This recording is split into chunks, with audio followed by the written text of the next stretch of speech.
My name is Rick Kanter. I work with a company called barrio.la. Actually, it's two companies, barrio.la and Barrio Partners. So a little background on myself and our company. My sister and I started barrio.la and Barrio Partners about 2 years ago. And where it came from was we previously worked in the corporate world, both in television, doing kind of large-scale negotiation, marketing contracts, setting up operational deals, and both of us kind of elevated, in that world, spent a combined 25, 30 years there. And at one point, it kind of happens, you get a little tired of kind of where your energy is going. So Jen and I decided, listen, we love Los Angeles. We're the types that were like doing the kind of sketchy hikes and alleyways and going to places that not everyone wanted to go to. We love the West Side, East Side. Like when we talked about LA, we talked about this big community. It wasn't this area within 5 miles of where we live or super close to our own neighborhood. We dug LA for everything it was. So she was kind of West Side, Mar Vista, Venice, Santa Monica. I started out there, but Pasadena, Monrovia, Whittier. So we had this kind of full setup around Los Angeles. So the idea for the company, and literally this picture here, is Jen and I in our first meeting just down the street at Stumptown. So that was 2 years ago. You can see I'm pretty happy that I get to wear a hat to work. That was a big deal for me. So we started the company with this idea of just really promoting all things LA local. And we knew that the way we had to do this was to really create two entities. One that could support our learning experience, to learn how to effectively digitally sell products, and then B, a second company to actually implement those changes, to help small businesses actually create empowering plans, digital strategy plans, and this is how we did it. So barrio.la finds and features goods made around LA. We like to promote the people gratis, just kind of part of our day-to-day social media and digital plan, to promote the people behind it. We like to go kind of more deeper into like where are the people from, what kind of skill sets they bring to the table, their stories, their neighborhoods. We're very neighborhood-centric. And of course, as part of barrio.la, we want to become local experts and take that knowledge and really help people develop these hyper-local strategies. There's 16 million people in the greater LA metro. This is Orange, Riverside, San Bernardino, Los Angeles, Ventura counties. So this is like I think it was the fourth biggest state if we were a state. So this is not like, LA is not just like local and it's a small community. And this is a huge, huge swath of people, different demographics, different cultures. And so we really want to tap into that. So these are our two companies, barrio.la and Barrio Partners. So as a new company, we could give ourselves the title of CEO or president or head honcho. I've seen my friends' business cards start companies and they're like president of everything. But we decided to be interns first. That was a big thing for Jen and I. Our internship, our first year of work, we were coming into a small business entrepreneurial environment where essentially we could bring this knowledge we had from our previous corporate experience and blend it with what we learned during the course of our internship. So every single thing we did was geared around doing best practices. We learned about WordPress, coding. I learned to code. I'm not a tech guy. Coding is awful. Don't do it unless you already do it. But learning it was a good thing because when we went to developers, we knew the questions to ask. When they'd say, I'm going to do this for you, we'd say, wait a second. I can do that in 5 minutes. Why are you billing me 2 hours? And Jen would laugh because I called out people all the time. So our internship also included unpaid consultation. Unpaid consultation is this idea that you set up as many meetings as possible. Meet with marketing firms, branding agencies, ad agencies, everybody, and ask questions. Figure out what they're actually doing. Get the sense of what you'd be paying for if you sign up for their services. That's a big thing. So we met with a lot of people and really got a sense of like what was out there and what people were doing. But then the last piece, where I'll segue into right now, is we started working with local LA businesses and manufacturers. And this is what we learned. And this is mostly from meeting with people like yourselves. Organization was a huge issue. This is the #1 thing we noticed. We'd go to people, we'd say, we want to help you with your social media. 2 days later, they get us all the passwords, They would figure out where all the media is. They would share a Dropbox. Sometimes they wouldn't come in right because they never actually shared from Dropbox. There was like little processes that were taking way too much time. So we learned quickly that organization was the biggest issue that we came across. Companies needed low-cost solutions. I mean, how many people in here are entrepreneurs, own their own business, are here in that capacity today? About like half of the people here. So you guys don't want someone to come to you and say $10,000 for this or $5,000 for this. We were learning that we need to be able to tell people what exactly it meant when you hired a publicist. What did it mean when someone says, I'm going to do your SEO, which is, I'll talk about that in a second. What it means when I'll handle your social media. All these things are part of this service environment for small businesses.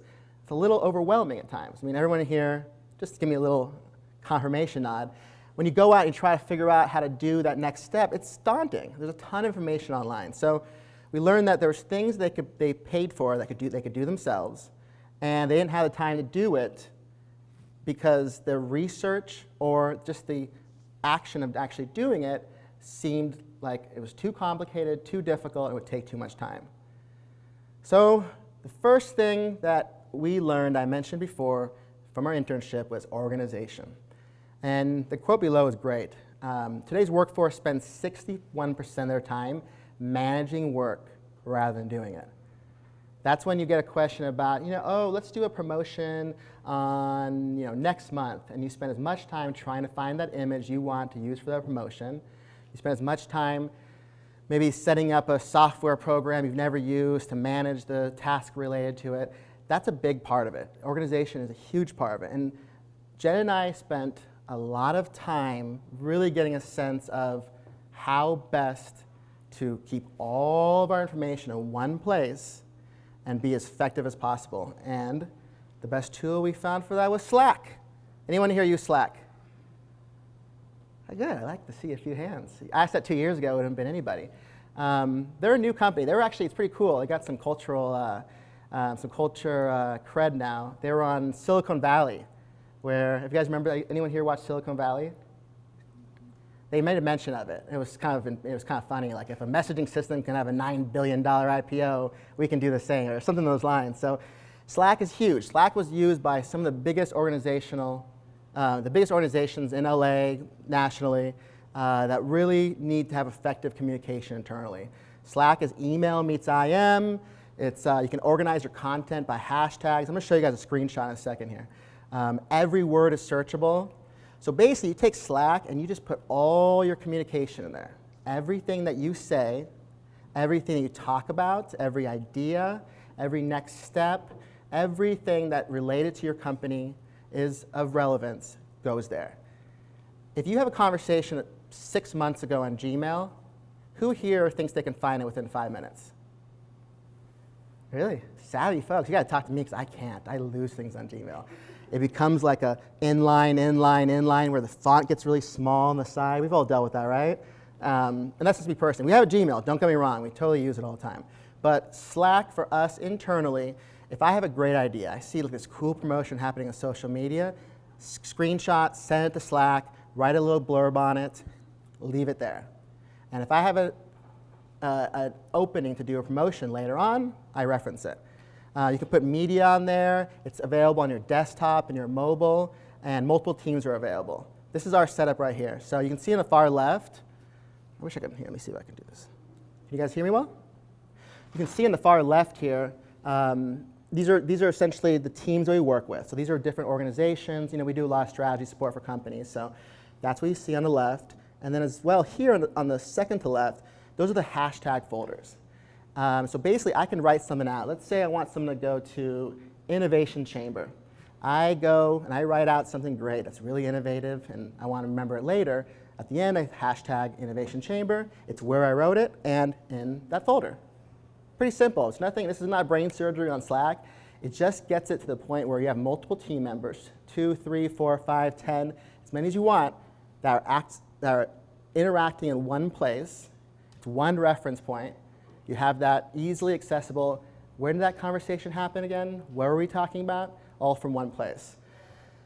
We put our images on here too. This is before we got into cloud storage. And this was a big thing for us to put a lot of our images on there. So Jen took a picture, uploaded it there. I could access it, use it on all our social media platforms, or use it on our website.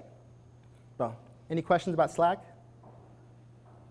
It's available in the iOS store, Android store. It's a great tool. I suggest you guys check it out. Has a lot of value.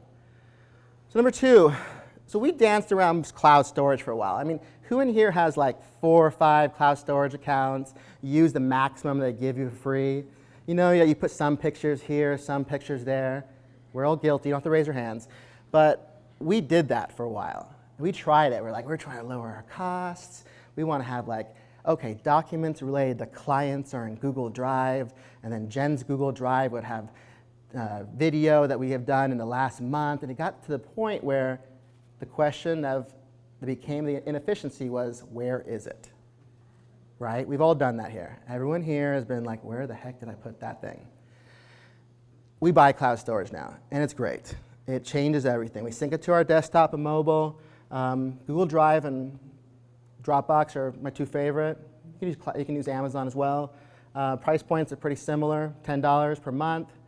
Sounds, it's not a lot, but for an entrepreneur, small amounts can matter.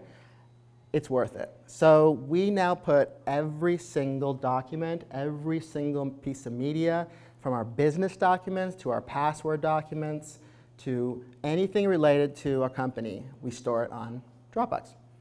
And we know that it's available on every platform we visit.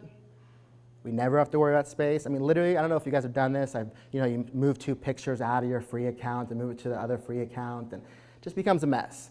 And this is a simple suggestion. This is why these are quick DIY tips, is that paying for your cloud storage is totally worth it. This is my simple Dropbox interface for those who don't use it. This is on my desktop. It looks exactly like a folder that I would have already existing on my desktop. I have it on my mobile. Everything that she takes from videos or pictures, or I do, or any document, auto populates in the Dropbox. I had to clean out some of the folders in there and put them in hidden spots so you wouldn't know our clients. But next step is being social savvy. So this is a big thing. We have a lot of companies that we work with, and you guys may be in the same boat, where you are running into a scenario where maybe you're getting stagnant in your social media, you're not getting the followers coming in, or maybe you're spending too much time on it, so you start getting into that every 3 days, once a week. We met a lot of people that were doing a lot of work on social media. They were creating posts, delivering on them, building promotions, building really cool stuff, but it's like having an amazing restaurant with amazing food, but the marquee is off, you don't have the address listed so people can't find you, and it looks like it's closed in the front. What's the point, right? If you're making a delicious meal, you want people to find it, right? That's the biggest thing. So there's a lot of tips. We're going to talk about all the social media platforms, the 3 main ones that we want to bring up, which is Facebook, Instagram, and LinkedIn. And some quick tips. And just so you guys all know, don't take notes. Know that we're going to have a resource site available to everyone in here that we'll email out to you after following the event. As well, anyone who came today will have time with Jen and I if you want. 2 hours in the future. We're not selling condos. We'll literally just we'll tell you about everything that we've talked about today and literally help you on it, give you a strategy, or give you that 2 cents to help you in that next step. So that's all kind of part of this registration. But in broad strokes, social media 101. So this is easy stuff. You guys all know this. Be genuine, show process. Everything that you guys do, people want to know about. And this is something we had to explain to a lot of people.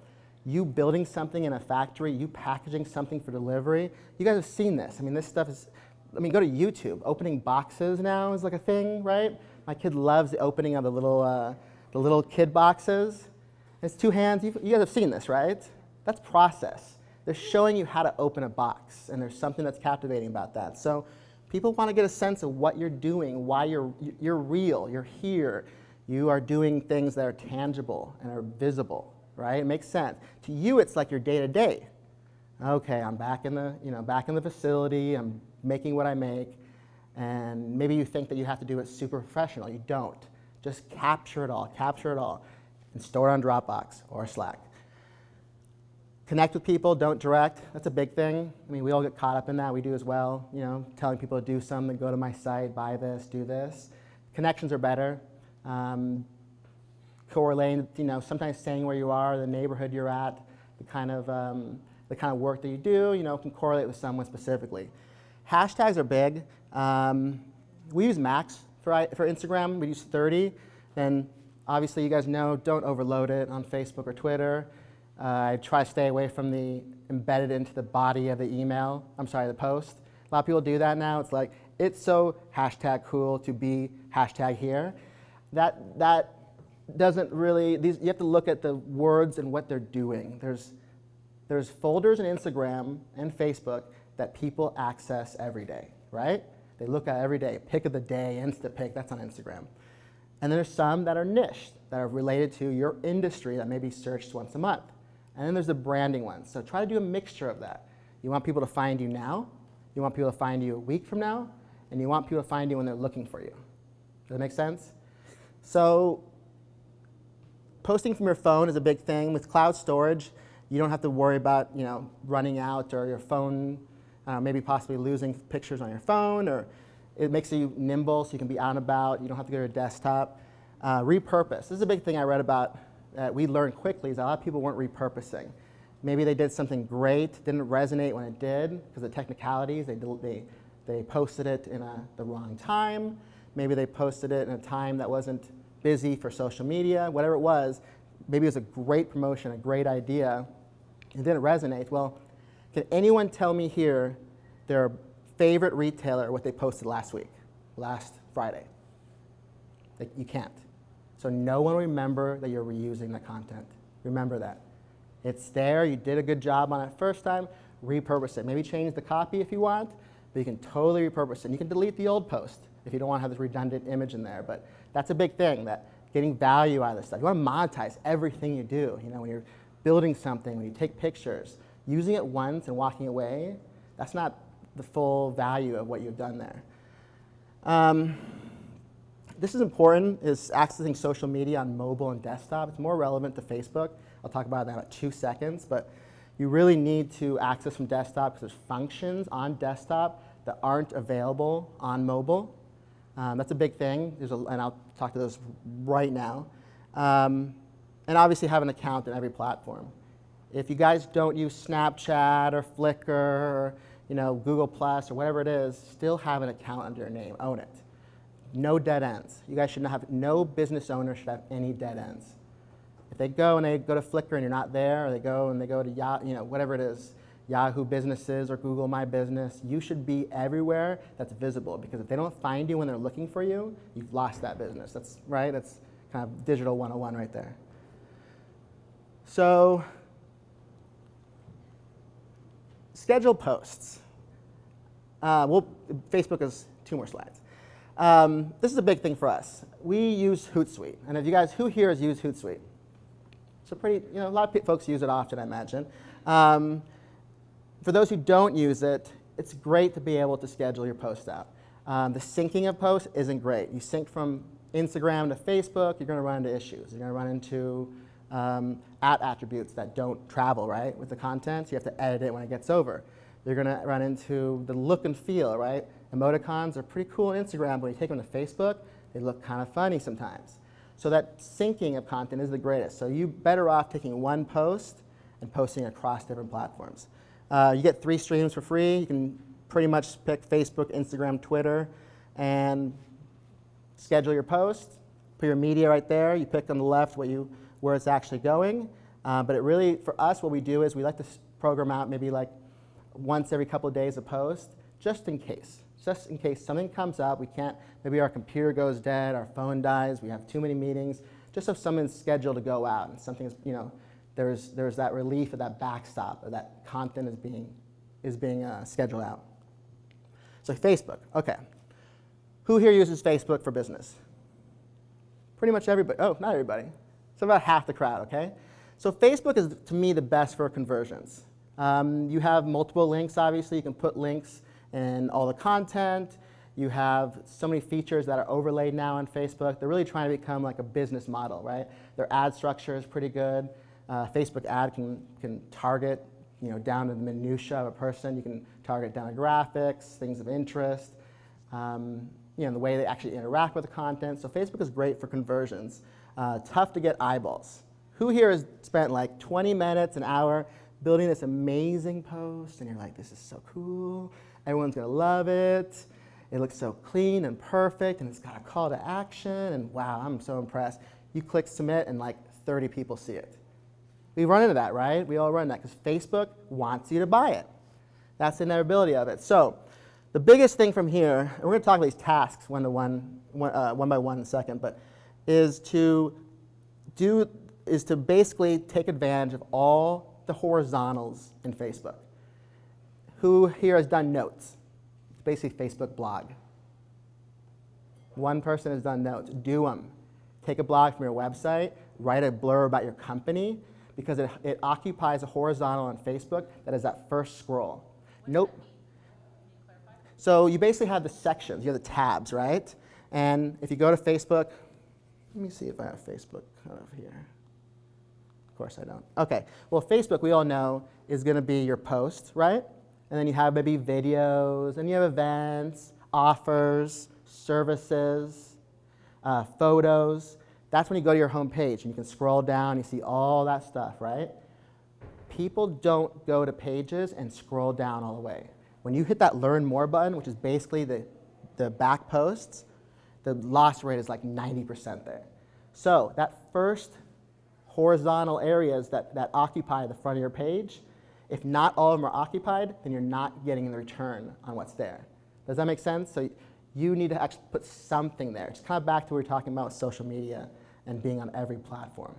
You need to be, events is tough, right? You can say where you're going maybe, or something in the long future if you don't have events planned. But like offers, create an offer. Create an offer that's something you already do through your company. Services, map out your service and put a call to action about your phone number. Call me if you're interested in our services. Same with videos. If you've created a video, put it as a featured video. If you create a featured video, it'll put it right there in front. So when people scroll down, there's the first few things that they will see. You should always tag a post. Pin a post. You have the ability to take a post, right, and pin it to the top of your page. Take the one that's most successful, that most conveys your brand, and pin it to the top. Otherwise, people are going to, at the whim of what they get when they explore and go to your Facebook, they're going to find your last post. And that may not be exactly what your branding is, right? So it's important to use all those horizontals. Any questions? So a few things, tag, post 1 to 3 times a day, tag companies often. They're more inclined to share it, like it, interact with it. Their followers will often see it if they interact with it. It's a big thing right there. On desktop, and you can also do friends now on mobile, but inviting your friends and inviting post likes. This is a simple one.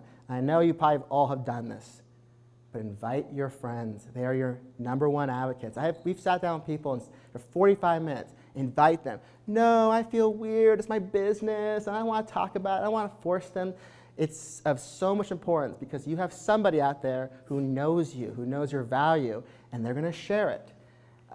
I know it seems a little this is mainly for small businesses, managing your own Facebook, but it's of value and it's something that's easy to do. Also, inviting post likes. On desktop, this is not available on mobile. You have the ability to click the likes of the actual post, and then a little tab comes up with their pictures. Can everybody hear me? With their pictures, and then on the right is an invite button.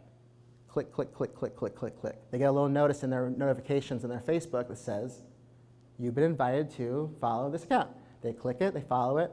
I did it for a client recently that had never done that. Went back almost 3 years, picked up like 300 followers in a small company, so 300 was a 30% increase. So it was easy to find these people because they had at one point interacted with content, right? They had liked something, and now you're just saying, hey, come on over. You liked this at one point. Obviously, best done in real time, right? You post a post, you invite them that next day. But it's something that's available only on desktop that you definitely should check out. Also, the About section is definitely something that companies and researchers have determined really, really creates value in your company. They say the longer your about section is on Facebook, the likelihood that people click your website is 38% greater because it validates you. A lot of people put one sentence, one little summary, and that is what it is. If you have a following already, and you're kind of like cool like the Kardashians, you can put one word or one sentence and that kind of thing. But if you're a new company and you have to explain in bigger terms what you do, map it out, layer it out, put where you were founded, what your innovation was behind starting the company, the background, everything. So that's Facebook. So a couple of things from tasks. Simple stuff. If you don't have a check mark on your name on Facebook, you're not verified. This is where you do it. Verified basically is they're going to call your number that's listed on the account, or they're going to ask for documentation. You're not being found on searches if you're not verified. Because I could just say I'm Brad Pitt and have a picture of Brad Pitt and be like, hey, I'm Brad Pitt, the business. But people wouldn't know it's truly me until the verification happens. So I can't do that, and I'll be an unofficial celebrity page.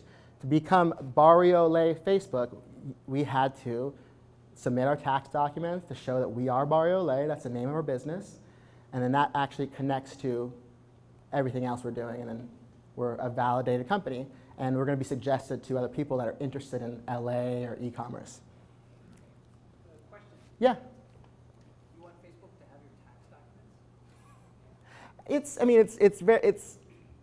Yeah, you want them, there's other forms of authentication. You could do like a utility bill.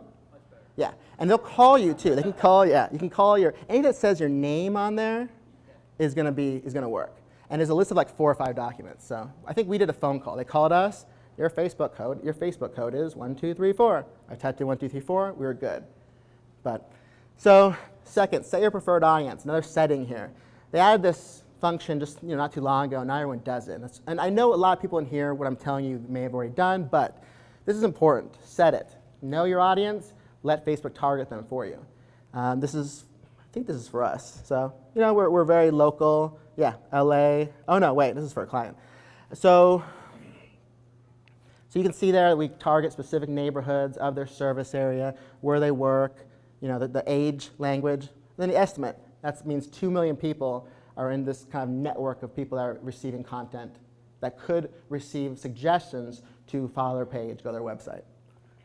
Link to Twitter. See, I don't know how you guys use Twitter. We're a little different, so this is different for us, but we use Twitter as almost a depository of like everything we do. So Instagram is synced there, Facebook is synced there. We don't tweet.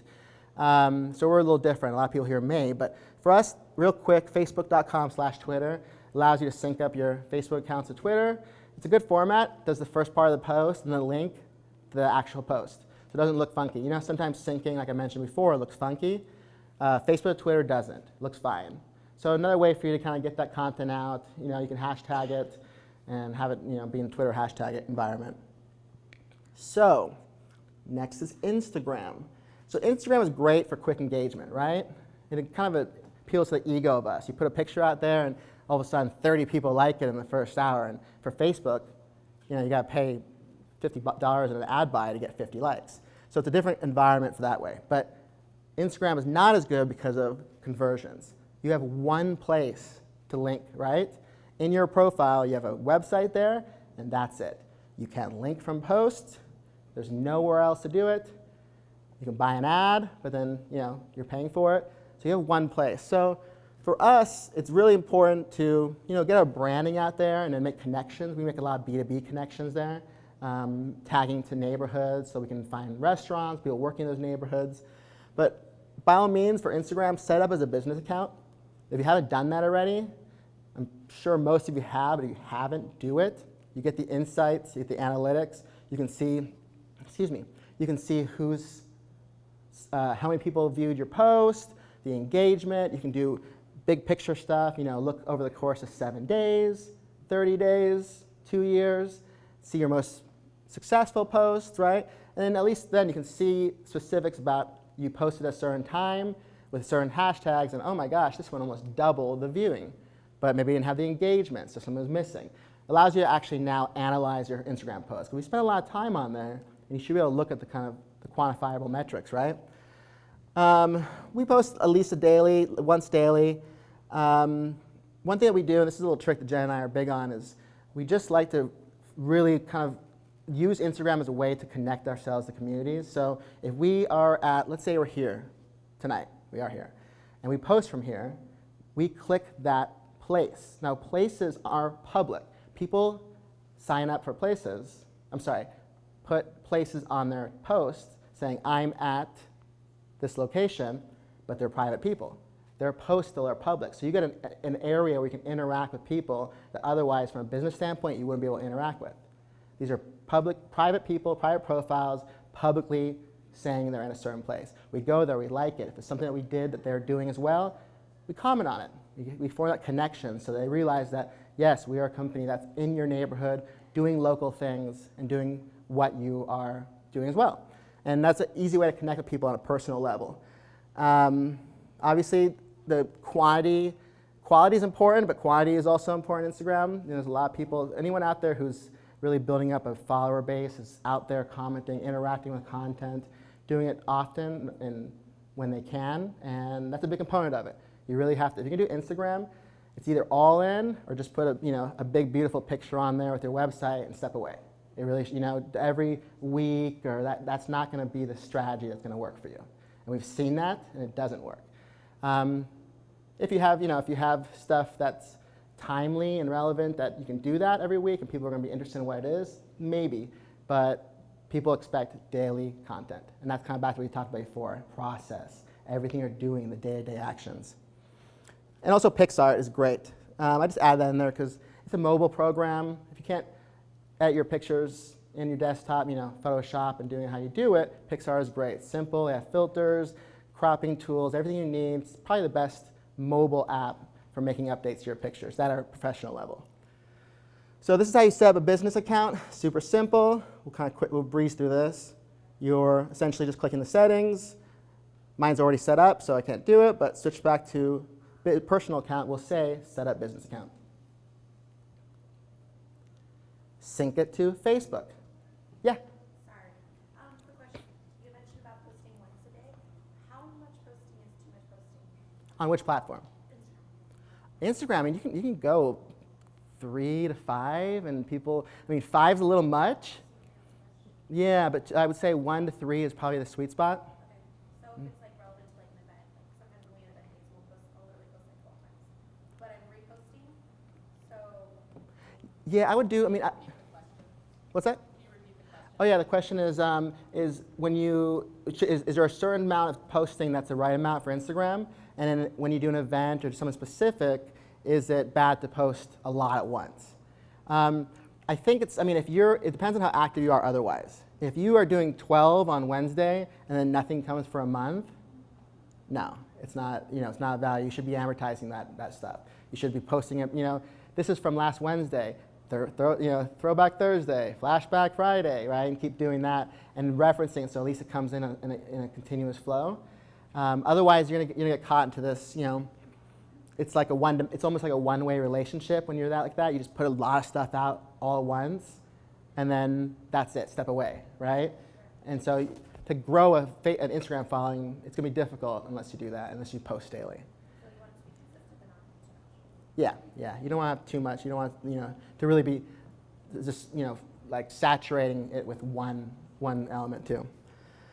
So you want to sync up your Instagram with your Facebook. That's a big thing. For ad sales, that's an easy way for you to have ads that sync up from Facebook to Instagram. So you create an ad in Facebook, it runs on Instagram simultaneously, has the links, has all that stuff, and it also allows you to do that, to be more holistic in how you look at things. So Instagram and Facebook will take all those metrics and put them all in one place. You can see what's doing well, what's performing well.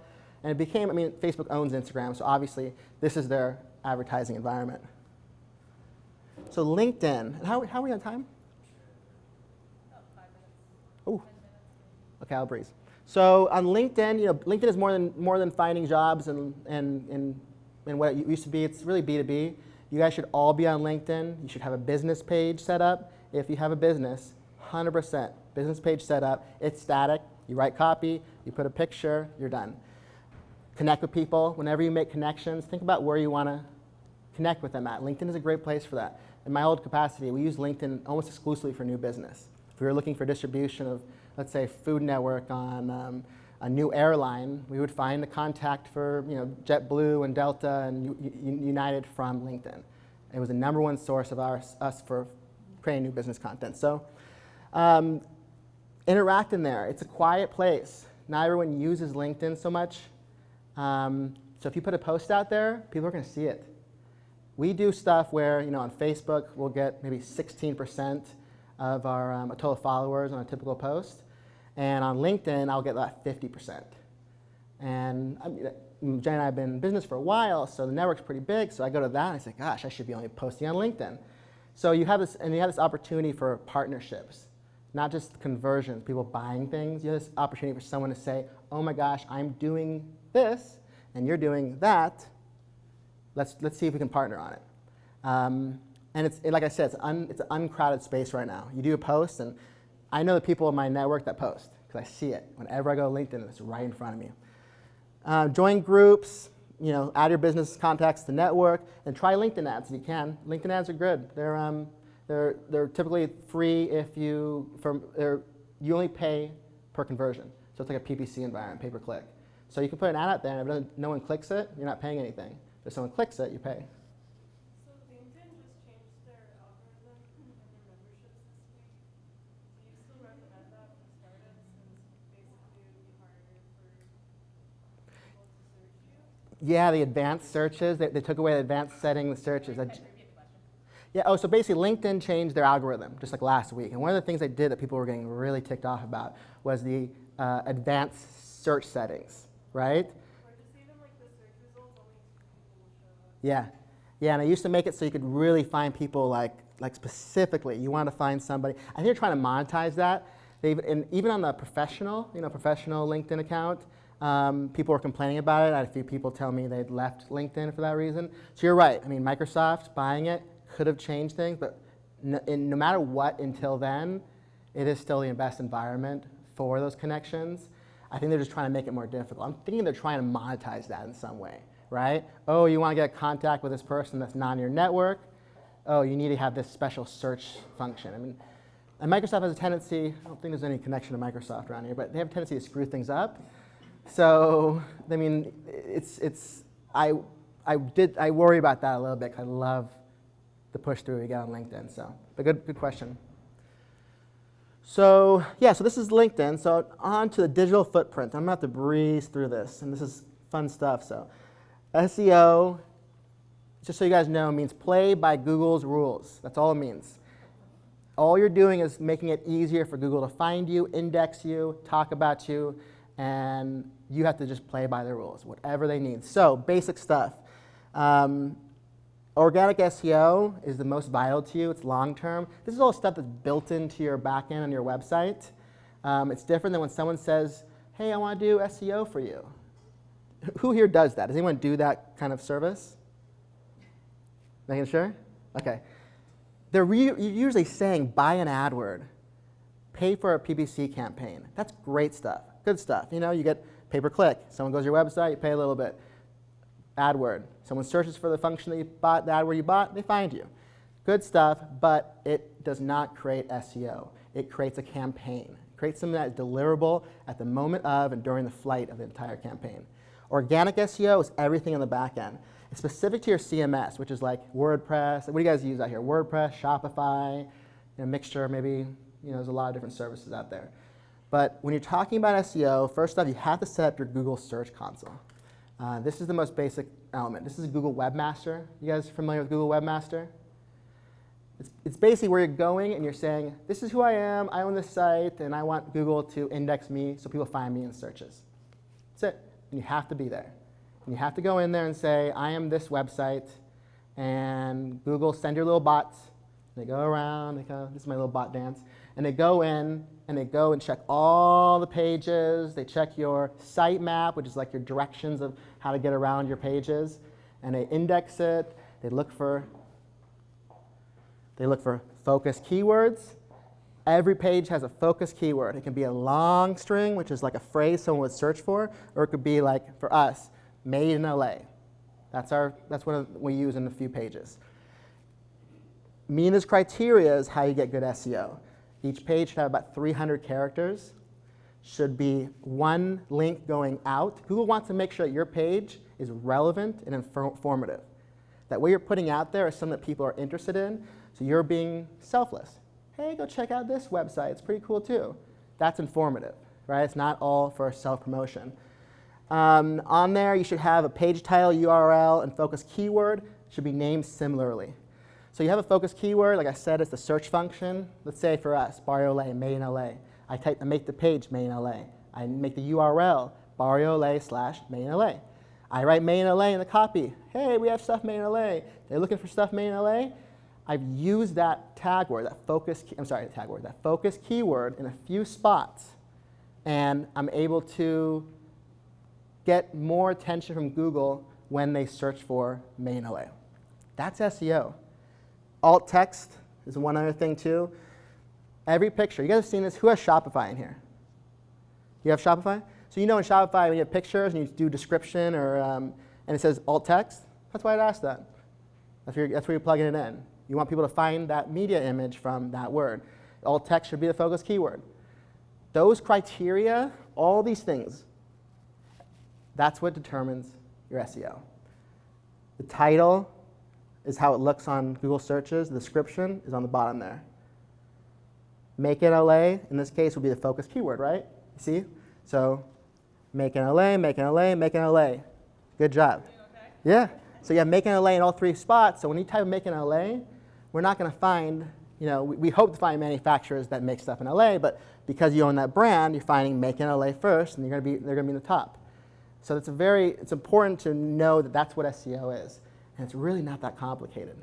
It's funny, it took us a while to get to there because we talked to a lot of people that were kind of selling this idea of what it was. It was like really like secret, like Wizard of Oz style behind the curtain. And it wasn't. They're like, well, we're going to adjust, for the algorithms or blah, blah, blah. It's just changing a few things in your website.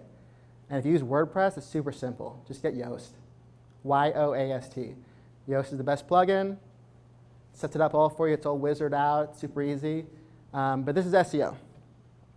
I think I'm done. Yeah. So that's the extent of our presentation today. If anybody has any questions? Oh, yeah. So the question was, is there, in terms of Hootsuite, is it better to schedule posts in different places from different originations, right? Does that increase your viewing on the social media? So basically yeah, there's a little bit of that. There's definitely a little bit of that in terms of, anything can bury a post, right? Timing can be a big thing sometimes. On Facebook, over hashtagging, that's a big thing too. That'll kind of drive it down. So the question is, if you post on Hootsuite or you post from a third-party service, is it getting less return than if you were to post it natively? Like you go into Facebook and you literally post it there. And there's a little bit of information I've seen from that, where they do say that the total audience goes down. And you have to look at it from that return of, is it best to do it there in one place, Hootsuite, get it into Twitter, Facebook, Instagram, which you still have to post though. So when it goes to Instagram, it goes to your phone. And then you literally have to like click it, and then everything's kind of queued up like a wizard. That's how Hootsuite works. But it does have some impact, but you also have that burden released of having to post daily. You can schedule out stuff that at least occupies your week's worth of content. There's definitely something you said about scheduling in Facebook. I personally like to schedule all my posts in Facebook. I mentioned Hootsuite as almost from people from a perspective of not having time to post often. But for us, we have a lot of time because we spend a lot of time on the digital side for companies. So I do scheduling for Facebook. And when I schedule for Facebook, I actually get a better push through percentage-wise. Like an average post on Facebook, it's about 16%, right? I usually get 30 or 40 on the ones I schedule. But if I do it from my phone, this is a whole different thing. My phone gets like 20%. I don't know the logic behind it. It's algorithm. It's a Facebook thing. Maybe they want me to do it a different way. But remember, this is their world, right? Kind of like back to Google. It's their world. This is Facebook's world. We don't own it. People like to like, oh, it's my Facebook. No. Everything you put out there is theirs now. So you got to play by the rules, and that's a big part of it. If I may real quick say one thing, I forgot to mention this. This is really big.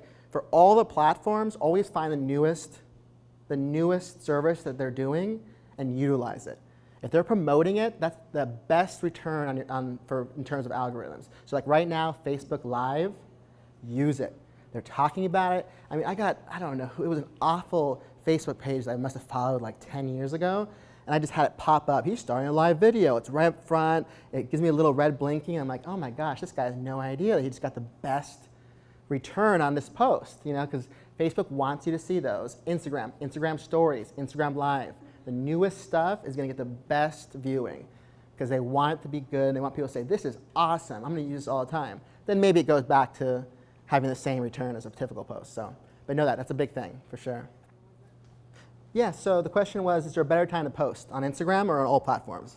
Yeah, if you only have, let's say, one post, Right. because that's all the content that you have, Mhm. and create the content, what time? Yeah, so this is something that's funny. You could go on your phones right now and Google this, best time to post. You're going to find like 20 bloggers that are going to say they know it. They're going to show you graphs and these fancy information.